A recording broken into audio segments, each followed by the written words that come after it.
Nellie Gray is an amazing woman and has had a tremendous impact on millions of people. And history will not forget her. The first time I went to a March for Life, I was amazed at the tens of thousands of young, mostly young men and women, high school students, college students, and I, Chris Bell, had just started Good Counsel homes to help mothers and babies in the mid-'80s, had never been to a March for Life. I learned so much, not just at the march, but the trip down and then meeting with people literally on the street before and after Nellie, spoke and shared so much. It was just incredible. When you think of it, Nellie had to be inspired, and she was inspired from the deepest motives in her very being. I think God called her to do what she did with the March for Life.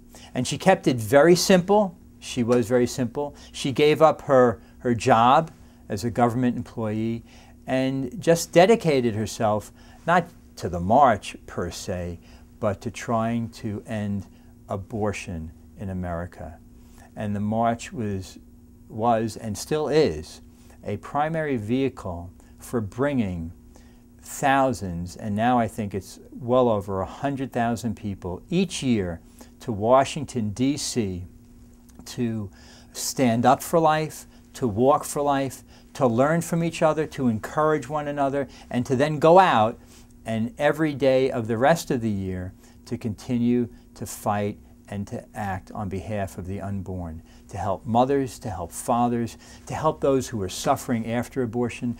Nellie each year grew the march by inviting those to speak on the platform who weren't just politicians or legislators, but those who represent the best of the entire pro-life community, to show that it's not only one religion, it's every religion, even people without religion, to show that it's not just those who are advocating in the halls of Congress or in state legislators, but it's also people who are working on the street, literally to peacefully, to prayerfully, trying to change the hearts and the minds of mothers who have scheduled an abortion today.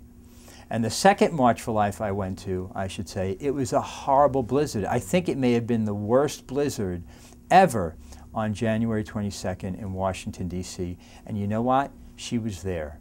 She didn't change the date. She said she wouldn't change the date. I heard that she said, because God gave us this date, this is the day we're going to march. And she was there, and there still were thousands of people who showed up. And I was there to testify to that, and I could not even see 3 feet in front of my face, but there were others who walked the path to witness for life.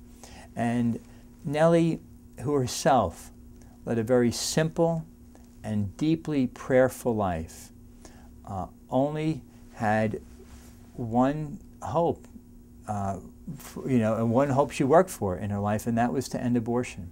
And she said the only way it could be done, or certainly the ultimate goal, is to outlaw all abortions, that there are no exceptions. And many people in the country would say, well, that's too extreme, that's too radical. It didn't deter her in the least.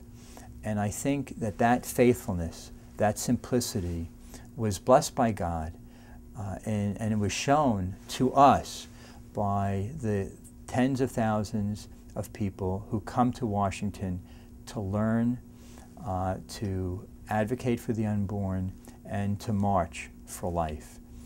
For Nellie Gray, she has deeply touched my life and my family's. My wife, Joan, and I have known her many years and are deeply moved and encouraged by her commitment, because she's one who never wavered, was always gentle, was always loving, and showed great respect to every human being, because that is what she believed and what she wants us to believe. She's a great reflection of what it means to be pro-life, to be loving and respectful to everyone.